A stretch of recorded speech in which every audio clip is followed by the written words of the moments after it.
All right, welcome everybody. So in 2.6, we are going to learn pretty much that all graphs behave the same way. You just need to memorize their basic shapes. Okay, and so here's some of the ones that we're going to have memorized in this class. Okay, so you'll notice that a lot of the homework questions are basically just what does like an x squared look like. So over here, you'll have to know that an x to the second is going to be a parabola. Okay, what does an x to the third look like, etc. Okay, so you're going to want to like flashcard these. Just make sure you have these memorized. These are going to be what we call our parent functions, our basic bare bones functions, where none of the transformations have been applied to it. In other words, it hasn't been shifted around the xy plane. It hasn't been stretched or dilated. It hasn't been reflected. Okay, just the basic bare bones parent function. So many of these you know already. You guys know that if it's just an x to the first, that you're looking at, or y equals mx plus b, right? That you're looking at a line. Okay, and actually these first three are all lines. So if you just want to memorize, these two, this third one, it's a special line, but you can still use the y equals mx plus b to it, right? You can add a little +0 on it. You can put a 1 there for your slope.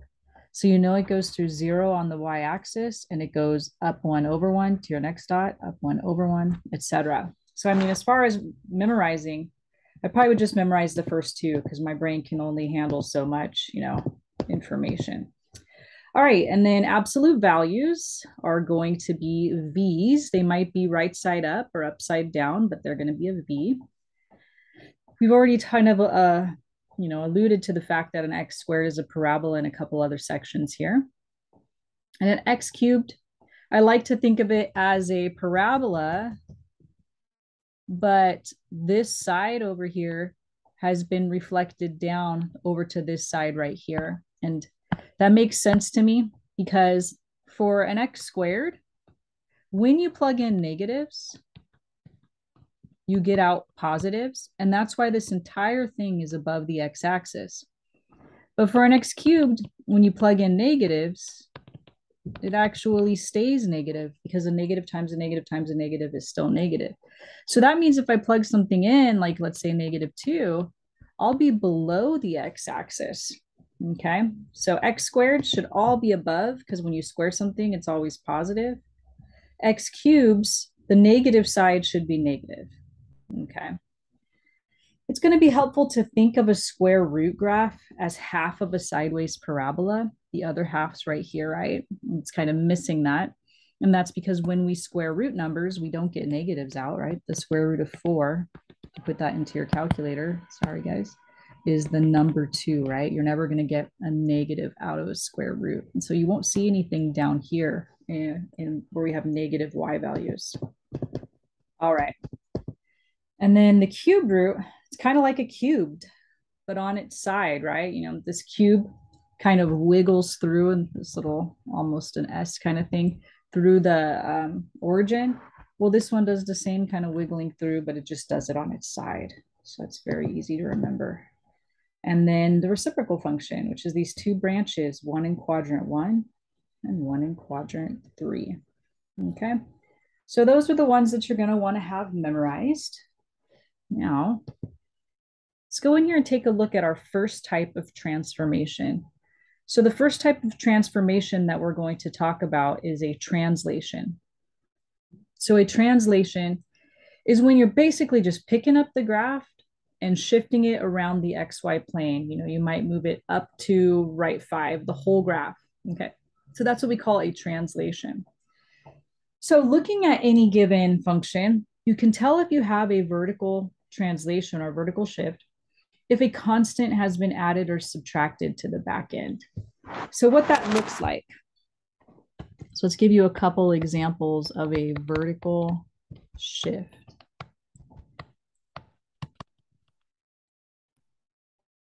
All right, so we've got x squared. So maybe I can have like a +5 attached to the back. Maybe you'll have an absolute value with like a -2 attached. Maybe you'll have a cubed root with a +3 on it. Okay. So with the vertical shifts, with the number on the back end, you're going to do exactly what it says. If it says plus, then you're going to be going up. Okay, so plus would mean to go up 5. Minus would mean to go down 2. And plus would mean to go up 3. So you would just pick up your parabola and go up 5 spaces. You would take your v and go down 2 spaces. You'd take your little wiggling cube root and you'd go up 3. Okay. The next type of translation is going to be a horizontal translation. Sometimes we call this a phase shift in trig for those of you who are taking both. Okay. So this could be a phase shift. But so a horizontal shift or a horizontal translation. Now that one, the constant isn't going to be attached to the back end. If you see right here, the constant is actually going to be within the function. It's going to be inside whatever the function is. So if we take a look at our previous examples, and instead of the 5 being on the back end, but maybe we have the 5 inside of the squaring. The -2, instead of attached to the back, we have it inside the absolute value brackets. +3, let's put it inside with the x, okay? So hopefully you're able to spot the difference between a constant attached to the back end or a constant inside of the function.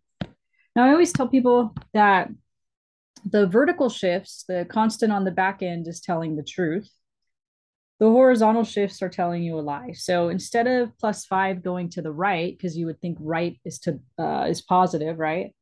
But you would actually go the opposite. You would go left 5. You'd go into the negative direction on the x-axis. Okay.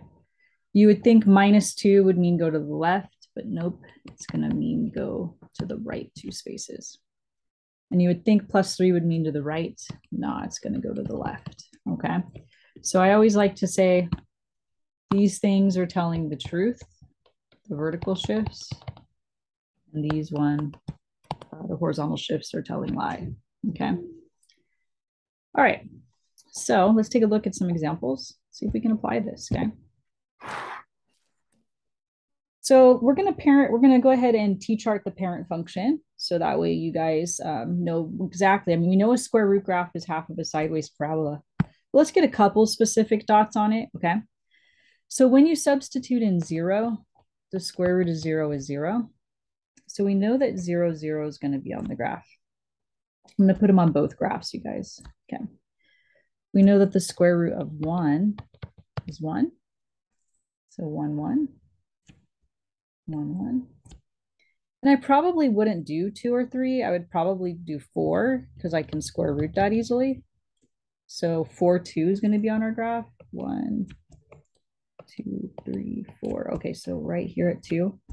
1, 2, 3, 4. There we go. And you can do these if you'd like. So the square root of 2 would be something you'd have to put into your calculator. It's about 1.4 approximately. Okay. And then the square root of 3 is about 1.7. These are kind of tough to graph because how is somebody going to tell that you're at 1.4, But we'll go ahead and kind of estimate them. So at 2, we need to go up 1.4. Oops. And at 3, we need to go up 1.7. So we're looking at a graph like so. 1.4, 1.7. Okay. Oops, I meant to make those dotted, you guys, because those are not the final answer. So let me be more precise, okay? Anytime you're graphing something that isn't the final answer, we make it dashed or dotted, however you want to think about it. Okay, so I'm going to go ahead and make these dashed so that everybody knows. Don't look at this one. This is just the parent function. Okay. All right, so let's go through and see how well we remember what we just talked about. So this +2 right here, that is on the back end. It is not within the function. It's not inside the square root. So that's going to move it up or down. Remember we said that that's the one that's telling the truth. So we're going to go up 2. So you would take your square root graph and you would shift everything up 2 spaces. So we're going to go ahead and go up 1, 2 with this dot, with this dot. All of them are going to go up 1, 2, 1, 2, 1, 2. You see why I only like the ones that are on a corner, because they're much easier to shift. But here's our new dots. So this I'm going to make solid. I'm not going to dash it because this is our final graph of the square root of x with a plus 2 being added to it. All right, let's go ahead and try the one for the plus 2 being inside the function. So if it's inside the square root, then that's going to move it horizontally. And that's the one that lies. So you would think to the right, but it's really going to move it to the left too. So we're going to pick everything up. We're going to move it to the left 2 spaces.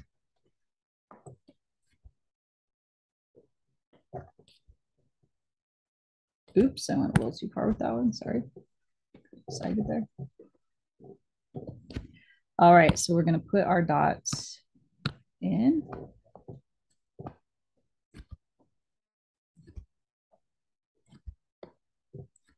And that is going to be solid. And that's going to be the square root of x plus 2. Okay, and I'm not going to t-chart it because I don't want to waste your guys' time. You just want to t-chart the parent function and then know which way you're going to be moving each dot. Okay, all right, let's try another. Okay, so x squared, let's go ahead and t-chart that. So if we substitute in 0, and go back to green for our parent function again, 0 squared is 0. 1 squared is 1.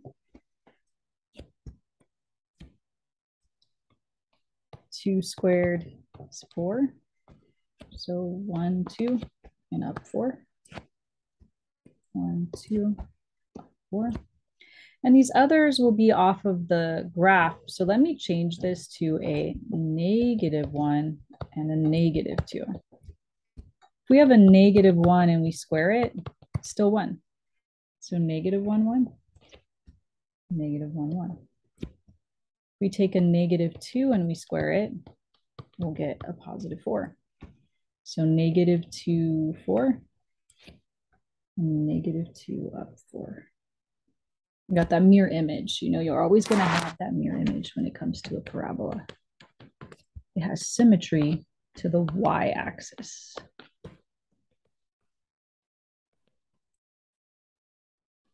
Making it dashed because it is not our final graph. It's one of our in-between graphs. It's going to help us get our final graph. Okay. All right, so we have a -2 that is not inside of the function. It's just attached to the back end. So that's going to be our vertical shift. So we are going to go, it's telling the truth. So we're going to go down 2 with every dot. Okay, so let's go ahead and take each one of these and go down 2. Down 2. And I don't normally put these arrows, but because, we're doing this through a video and you can't see my hands and stuff, I'm going to write them there, but they kind of clutter up the drawing, to be truthful. Okay, so there we go. So we picked the whole thing up. We've moved it down. I'm going to make this solid now. Oops, I missed my dot.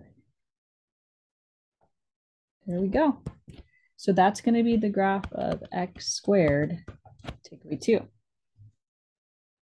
Now, if we put the x squared inside of the function, so it's the quantity x minus 2 squared, that's going to be our horizontal shift. And that one lies. I'm not going to go to the left because it's negative. I'm going to go to the right too. So we're going to pick up every single one of these dots and we're going to go to the right 2 spaces. So over here, okay, I'm going to put these in one at a time because they start falling on top of each other. Then we're going to go to the right 2 here, which means I'm going to land on a dot that's already there. Okay. 2 here, that's my vertex. I'm going to forget that there was a green dot here, so I'm going to go to the right 2 there. Last one. This one to the right 2. We have our new parabola that's been shifted. So this is x minus 2 quantity. squared. So hopefully you're able to recognize the difference between a vertical shift or translation and a horizontal one. And you're able to tell which direction you're going to be going with that. Now let's put that together. We can, within one function, have both a vertical and a horizontal shift. And this is an example of one. So if you look at the -2, right? I'm sorry, the +1. The +1 is inside.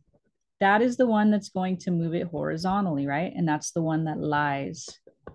So that one, instead of going to the right one, we are going to go to the left one.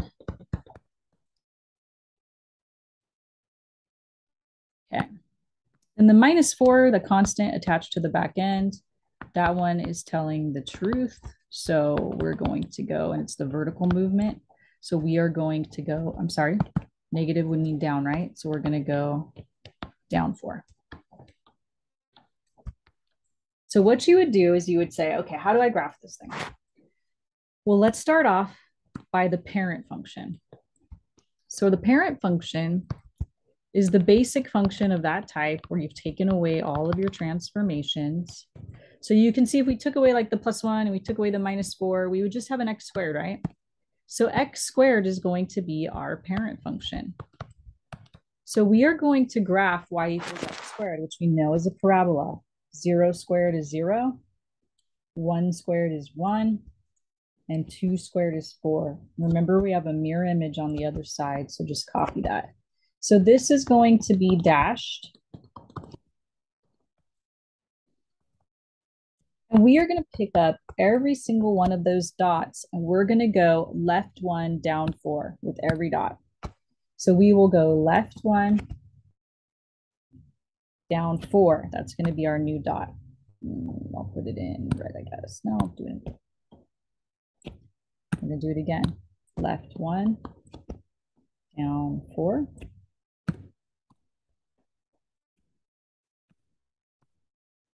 Left 1, down 4. Etc. You guys get the gist. Left 1, 2, 4. Our last one. Left 1.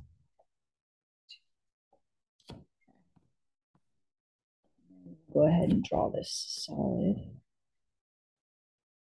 There we go. That's going to be our graph of x plus 1 quantity squared, take away 4.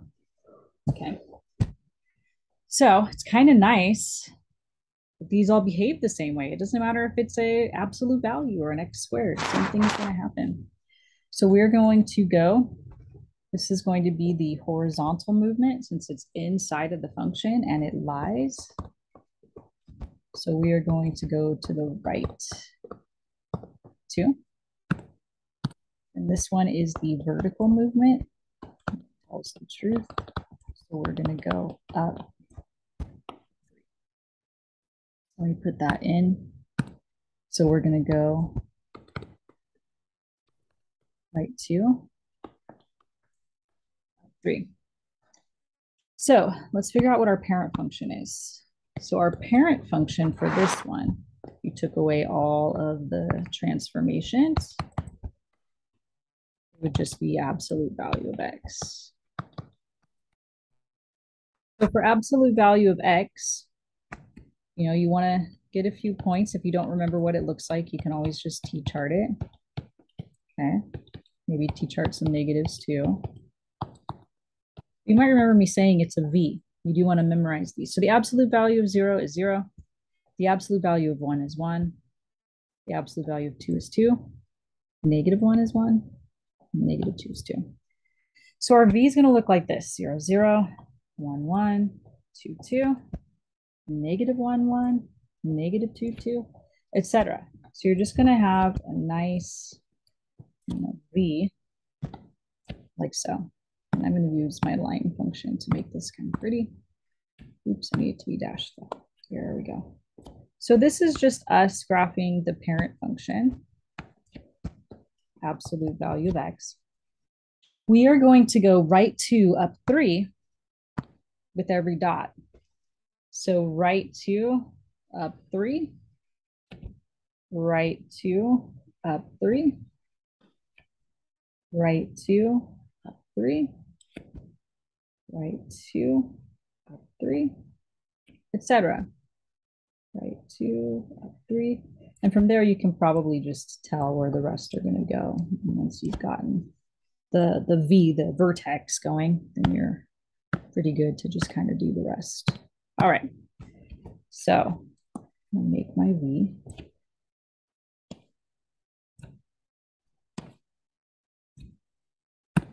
There we go. So that is going to be the absolute value of x take away 2 plus 3. So you can see why it's important to memorize the basic shapes. If you have the basic shapes, then all those numbers like the -2 and the +3, they're all going to behave the same no matter what the shape. All right, let's go ahead and take a look at our next type of transformation.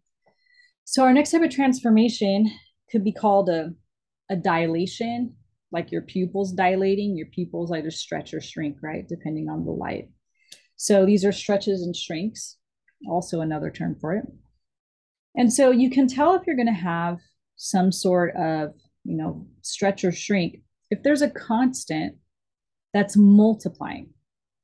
So the constant could be multiplying in front of the function. So let me give you some examples of that. Okay, so this is going to be examples of vertical stretches or shrinks.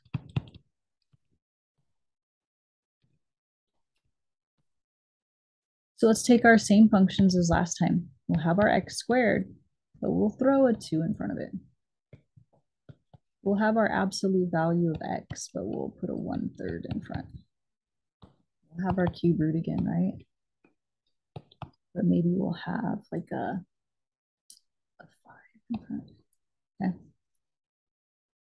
These constants that you see are multiplying and they are in front of the function. So that is going to stretch or shrink it vertically.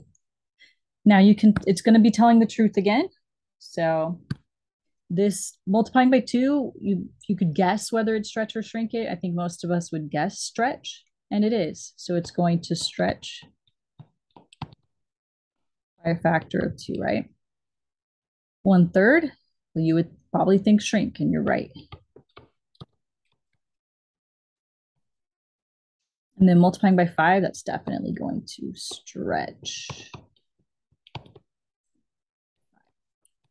It'll be 5 times as tall. And we could have more multiplying by a constant, but maybe it lies within the function instead of in front of it. So that's going to be our horizontal stretch or shrink.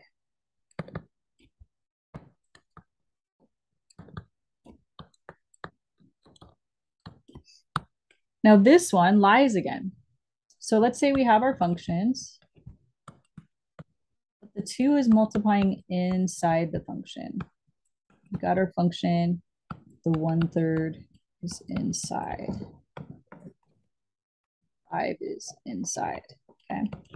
That's how you can spot that you're going to have a horizontal stretch or shrink. And what's kind of cool is that this really parallels what we just learned. Remember, anything inside of the function is a horizontal change. Go back to when we discussed this earlier.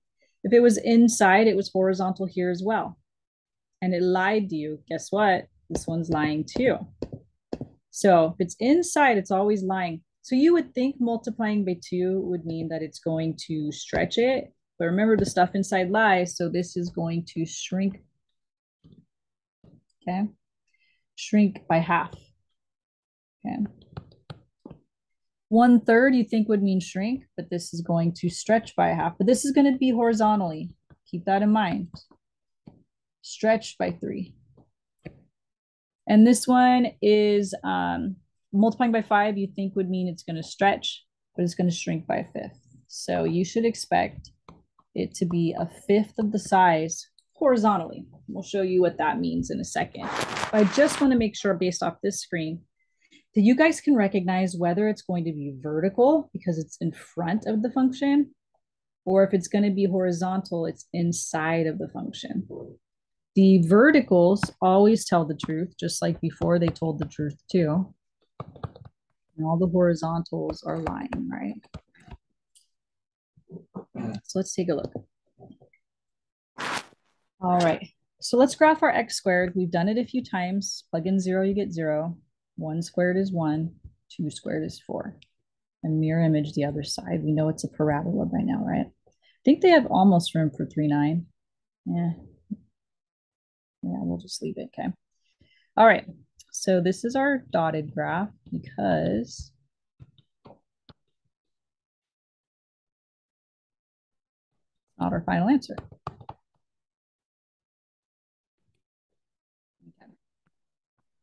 All right, now let's do the same thing over here. Oops, I went too high. 2, 4, right?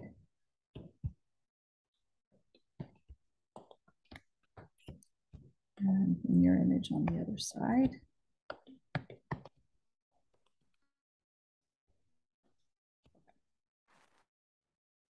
All right, so since the number is in front, this is going to be a vertical stretch or shrink, right? Since it's in front. Now, a fourth, remember the vertical stuff tells the truth. So it's not going to be a stretch, it's going to be a shrink. So what that means is everything is going to be a fourth as high. So you want to look at all of your vertical distances that currently exist, right? Here's one. This one is 4 long. Here's one that's 1 long. Here's one that's 0 long. Here's one that's 1 long. I'll write a better one. And here's one that's 4 long, right? Well, we're going to take all of those and we're going to divide them by 4, right? So you're going to take your 4, your 1, and your 0, and you're going to divide them all by 4 because we're making it a fourth as tall, right? So we're shrinking it. So we're going to divide it all by 4. And this gets us 1, 1/4, and 0. So what's going to happen is the 4 now is going to be 1 high. So I'm going to go, instead of going 4 high, like this currently is 4 high, right? I'm only going to go 1 high. I'm going to make it 1 high. Instead of being 1 high, I'm going to go a fourth of that. So a fourth high. So about right here. That's how tall I want to be. 0, well, fourth of 0 is still 0, so it stays. This 1 will become a fourth, and this 4 will become a 1. So you just took all of those original vertical distances, you divided them all by 4 to get your new vertical distances, and this is going to be our graph. So hopefully it looks to you like that parabola is vertically a fourth the size. So it's shrunk. It's not as tall, right? Okay. And you can literally see all of these distances shrinking down to smaller distances, right? A fourth the size. All right, let's try this other one. On this one, it's still out front, so it's still going to be a vertical stretch. Since we're multiplying by 4, it's going to be a stretch. So in this case, instead of shrinking down by 4 and dividing by 4, we're going to multiply by 4. So the same vertical distances exist, right? 4, 1, 0, 1, and 4. But now we're going to take the 4, the 1, and the 0, and we're going to multiply instead of dividing because it's supposed to stretch. It's not supposed to shrink. So 16 will be the new distance. 4 will be the new distance. And 0 always stays 0, you guys. Okay. So instead of being 4 high, let's just pretend, sorry, you guys, I don't have enough space on here, but let's just pretend that 16 is about right here at the top of the screen. We'll say that's 16. All right, so that means that instead of 4, right, I would do that 4 times 2, 3, 4, right? And I'd be all the way up here at 16. 4 times 4 is 16. So here's where that dot would go. This one's 1. Do that 4 times. 2, 3, 4. I should be 4 high. That's why we multiplied by 4, right? 0 stays 0. 1 will go to 4, and 4 will go all the way up here at the top of the screen to 16. So you should expect to see, oh my goodness, can I do this? Oh, that's the worst parabola ever. I should probably have divided that guy into pieces. Sorry, I'm left-handed, you guys. So it's really hard to see when you're a lefty and you're writing. Oh, it's too big. There we go. I think I got it. Okay, so you can see that that parabola is way taller, right? Okay, or skinnier, narrower, however you want to think about it. It's growing faster. Okay, so all those distances stretched by 4. All right. So now they're going to give you the graph already, and you just have to apply the transformations to it. Okay, love it when they give me the graph. Okay. All right. So we're going to take all of those distances and let's figure out what they are. Now, first of all, is this vertical or is this horizontal? So the question is it inside the function or in front of the function? It's in front of the function, right? So this is going to be a vertical. Remember, it's telling the truth. So it's going to be a vertical stretch by 2. So when you get all of your vertical distances, this is 1. This is 1. This is 3. And this is 3. We're going to stretch it by 2. So if you take 1 and 3, those are the only ones I see, you guys, and you multiply them by 2, 2 and 6 are going to be our new distances. So instead of 1 high for this one over here on the left, we're going to go 2. So we should end up right here now. For this one right here, or the second one, right? Instead of 1 high, we're going to go up 2. So we should be right here. Okay, so 1, 2. Instead of 3 high, right? If you multiply that by 2, you're 6 high now, right? So go 3 and then go another 1, 2, 3. We should be somewhere around there, you guys. So I'm just going to put a dot down there. And instead of 3 for this, we're going to go 3 and another 3. So we'll be up here. Okay. I'm going to go ahead and I guess I could draw it on here, huh? Let me go ahead and just draw it on here so you guys can see it on top of it. So we're going to go like this. We're going to go like this. And we're going to go, oops, get this. Okay, so hopefully you can tell that that is twice the size. That is 2 times as high and low, I guess, vertically. All right.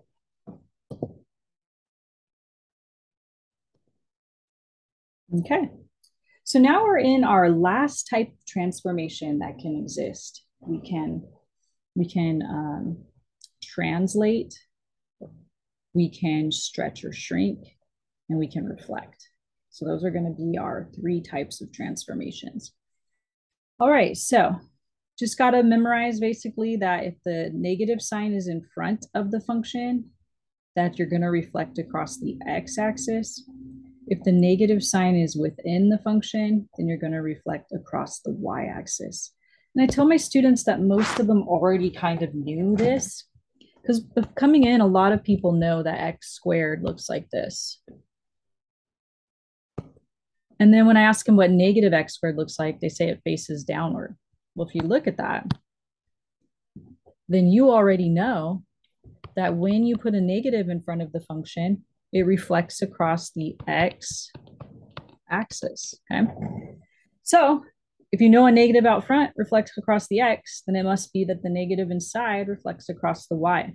I'm going to go with the fact that I think many of you already know that a negative out front makes something face downward. So most of you already know it will reflect across the x, okay? So inside must reflect across the y. So let's take a look at these 2. And just to make sure everybody understands what I mean by that, let me give a couple examples. So these would be examples of over the x-axis. And then these would be examples of reflecting over the y-axis. So if you got y equals, this one we already gave an example of.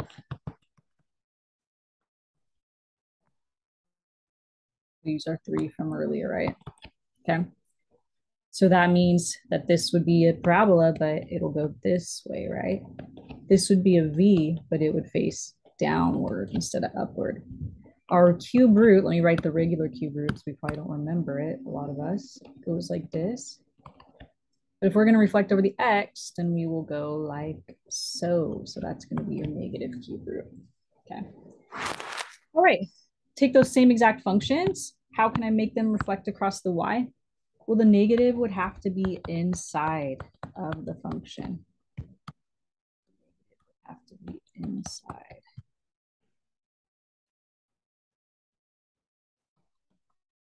Okay. All right. And it turns out that if you reflect a parabola across the y-axis, it just would land back on itself, right? If you take this and you reflect this over the y-axis, it's going to stay the same. Same thing's true about the absolute value. If you take this and you reflect it over the y-axis, it'll land back on itself. If we take that cube root function and we reflect it over the y-axis this time, well, then that top piece, this piece that I just drew right here, right, would go over here. And then this bottom piece would go over here. So it actually turns out to be the same as the one to the left of it as the negative cube root. So the cube root, you can almost be wrong and still be right, you know. All right. Okay, so let's go ahead and do that to this given function. So what I'm going to do is I'm going to graph it on these graphs that they've given to us, right? Okay, and I'm going to make a dash though, so you know it's not the final answer, okay?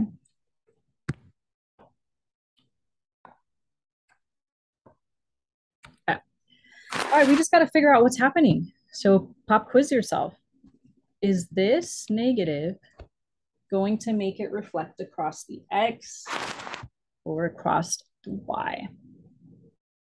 Well, since it's out front, hopefully you said x-axis.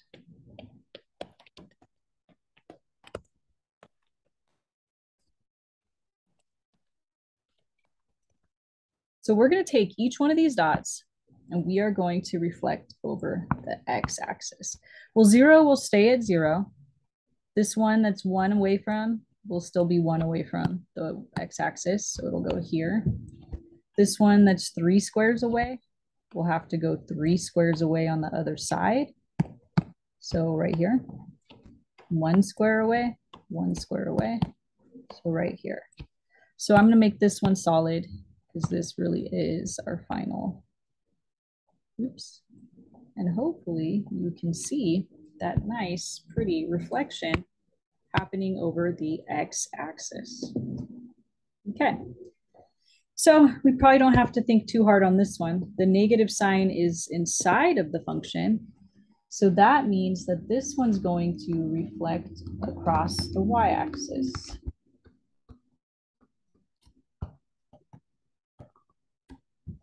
And as usual, 0 stays at 0. This one who's 1 away will go 1 away on the other side of the y. So right here. 1, 2, 3, 1, 2, 3. So it's going to go right here.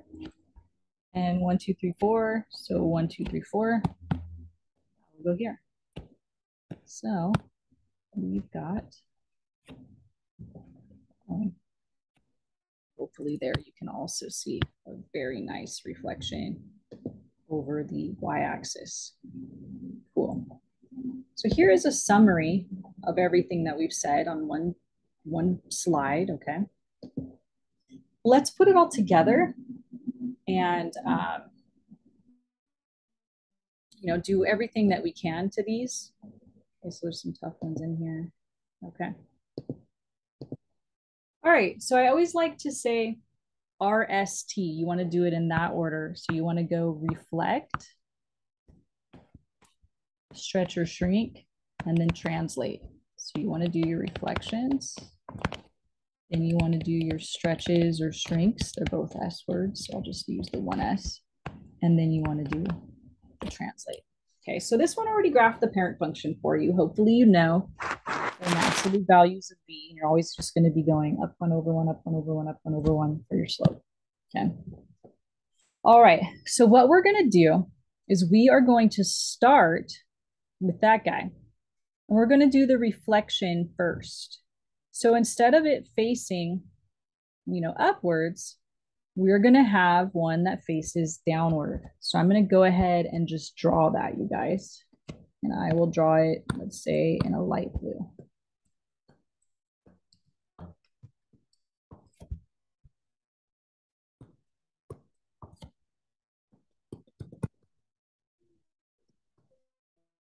Okay. Then we're going to do the stretching and shrinking. Oh, I'm sorry, you guys. Why did I reflect? There's no negative out front. Having a blonde moment there. Okay. So there is no stretch or no reflect. So none. None next to that. There's no negative out front, huh? Okay. So there is a 2 out front. And since it's out front and it's not inside, right? If it had been right here, that'd be horizontal.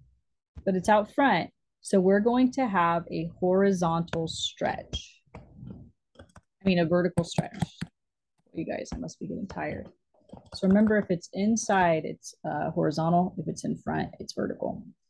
So you're going to look at your original distances and you're going to make them twice as high. And I might just move this over here to the bigger graph so it's a little bit easier for y'all to see what's going on. The other one's a little tiny. Okay, so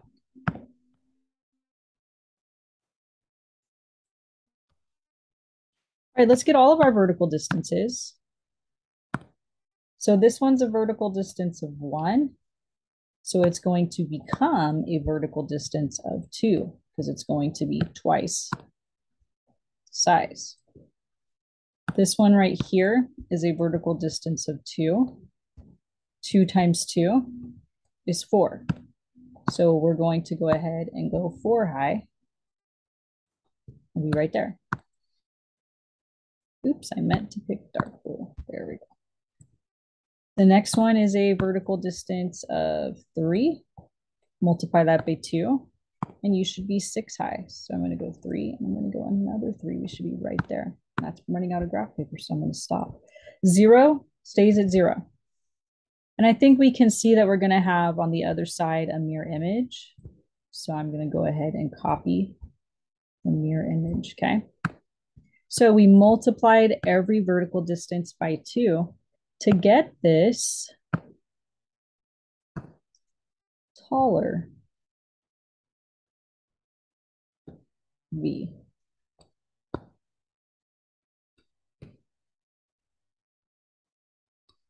Oh my.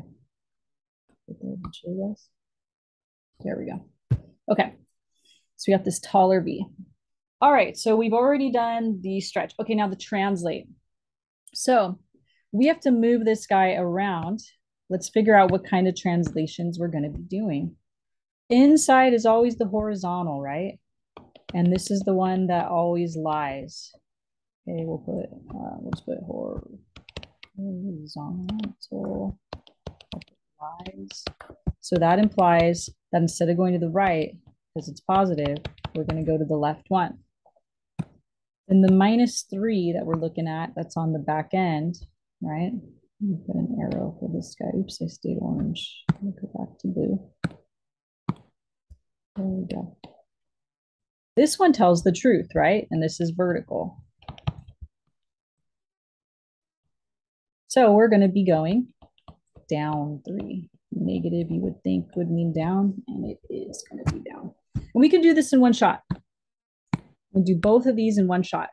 So every point has to go left 1, down 3, left 1, down 3. Okay, so we're going to take this dot in the upper corner, and I'll just show you this one. I'm going to go left 1, and I'm going to go down 1, 2, 3, and it should end up right here.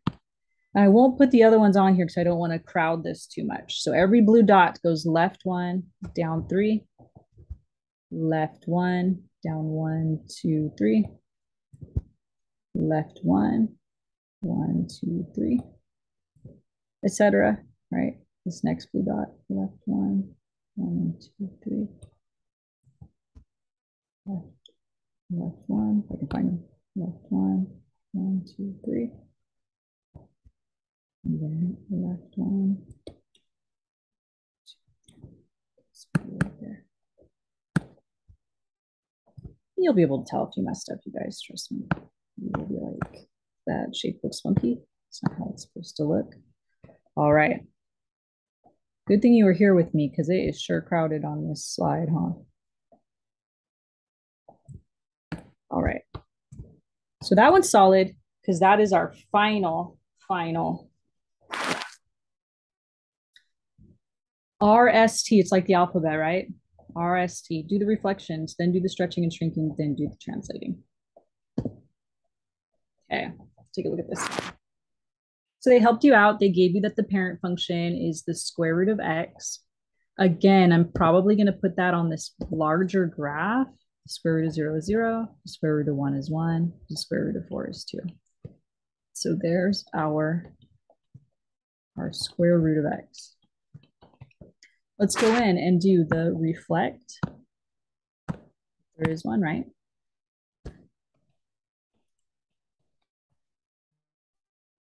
Then we'll do the stretch or shrink. And then we'll do the translate. All right, I'm going to do the reflections because it's going to be too crowded on the one over in the top right of the screen. Okay. Because this one actually has both. Now, before we start working on this, there is a problem with this. Anytime that you have a constant, well, let me go ahead and rewrite that inside the radical. We want it to have the variable first, you guys. And then you want to take whatever constant you have inside of the function and factor it out. Otherwise, you'll get the wrong horizontal translation, okay?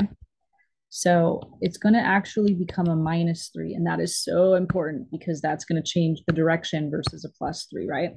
So any constant must be factored out. If there's a 2 there, you got to factor it out too. Like let's say you had this underneath. Somebody might go, oh, I'm going to go right 6. No, when you factor the 2 out, that's actually going to become a 3 and you're going to go right 3. So it's very important that all constants get factored out inside of the function, okay? All right, so we actually have both kinds of reflections. We have a negative out front. That means that we are going to reflect over the x-axis. We have a negative inside. That means we're going to reflect across the y-axis. So we actually have both this time. And it doesn't matter the order. If you're like, oh, what order do I do that in? It doesn't matter because check it out. If somebody reflects over the y and draws this, and then reflects that over the x and draws this, that's the same final answer, right? This green would be your final answer. That's the same final answer as if they did the x first and then they did the y. So the order doesn't matter on your reflections, okay? So let's go ahead and take our 3 key dots. Our 3 key dots being 0, 0, 1, 0, and 4, 2. And we're going to reflect them in any order. So let's say that you do the x-axis first. Oops, I keep trying to change it, the color, and I don't. Remember, anything that's on 0 itself, on the axis itself, stays. So that would be for us reflecting over the x. Now we're going to reflect that across the y. So now, let's see here, that dot would go there. And this dot that's 4 away would go 4 away. And 0 would stay at 0. So we have this. Okay. All right, I'm going to take those dots. Those are what I'm going to bring in over to our graph. So I don't start cluttering things up too much. You can see that there's a lot going on, you guys. So I'm just going to bring that over here. You know what? I might as well erase this then. There. Okay, so this is with the reflections already done. Now let's do the stretching and shrinking. We have a half out front. That half, oops, that half, since it's in front, we know is going to be a vertical stretch or shrink. And that's the one that tells the truth. So it's going to be a vertical, a half. Would you think it'd be a stretch or a shrink? Hopefully you said shrink. Okay. So all your vertical distances, here's a vertical distance of 1, and here's a vertical distance of 2. We're going to cut those all in half. We're going to divide them by 2. So 1 will go to a half. There, that's halfway. And 2 will go to 1. We divided it by 2. That's halfway. So here is our parabola that is half the size vertically. It's been shrunk. Okay. And the last thing to take care of, you guys, since we did our shrink already, is going to be the translation. So -3 inside the parentheses, that's going to be horizontal, so left or right, and it lies. So we're going to go to the right 3. So I'm going to take all those red dots, and I am going to go to the right 3 spaces. So I'm going to start with this first. Well, there's a red dot here too, you guys. 0 always stays at 0, right? Oops, I want that to be red. So we're going to go right 3. So 1, 2, 3, that's going to be my vertex. Sorry. 1, 2, 3 is my next one. And then 1, 2, 3. There you go. This is going to be our final square root curve. That's going to be z of x right there. Okay. It's a lot going on. Hopefully you guys followed each step. Over here, we did the reflections. Didn't matter the order, but we had to go over the x and then over the y. We brought that green graph over here, and we did our vertical shrink by a half. So our distance of 1 and our distance of 2 became a half and became 1. And then we moved everything to the right 3 spaces. Okay. That's a tough one. You don't usually get ones this difficult, you guys. I mean, this is as tough as it gets. Okay, this is 10 on a scale of 10. So if you're like, okay. All right. RST, the order matters. Let's have a little talk about why the order matters. Let's see if I can come up with an example to show you that the order matters. Sorry, I don't have this planned out, so let's see if I can come up with one. Let's say that we start off with a graph like an x squared at the origin. And some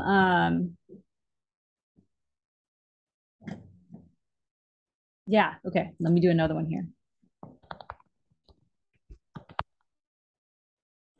think I have an example in my mind. So let's say that we have a reflection over the x, and we have moved up 3 spaces. And let's say that one person goes, oh, I'm going to do the up 3. 1, 2, 3.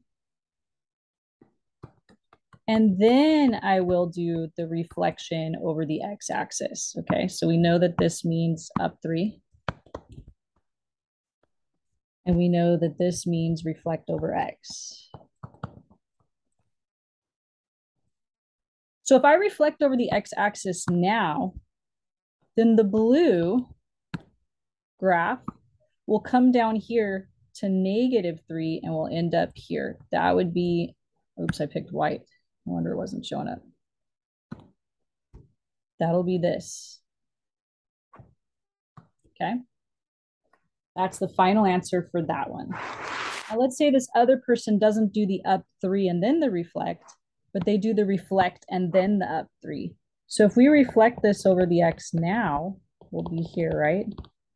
And then if we go up 3 spaces from there, 1, 2, 3, here's where we'll be. Now these are 2 totally different answers, right?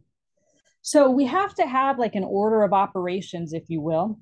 just something we all agree on following so that we don't end up with different answers in the end, right? Okay. And the order of operations that we're going to do is this RST. Do the reflecting first, do the stretching or shrinking next, and then do the translating. So if we could pick who's the right one, it'd have to be this one on the right-hand side because they did the reflecting first and then they did the translating, right? This one over here went in the wrong order, so it would be incorrect. And if you go and you crack open, GeoGebra, you can always double check, or Desmos. We talked about how there's so many different graphing calculators out there. But if you have negative x to the second plus 3, that is the correct answer. Okay, so shift it up 2 spaces. So it's really, or up 3 spaces. So it's really important that you remember RST. And hey, it's alphabetical, right, you guys? Just like in the alphabet. That way you end up with the correct answer when all is said and done. Okay. All right, you guys, I think that's it for this section. All right, so hopefully this helps you. Good luck on the homework.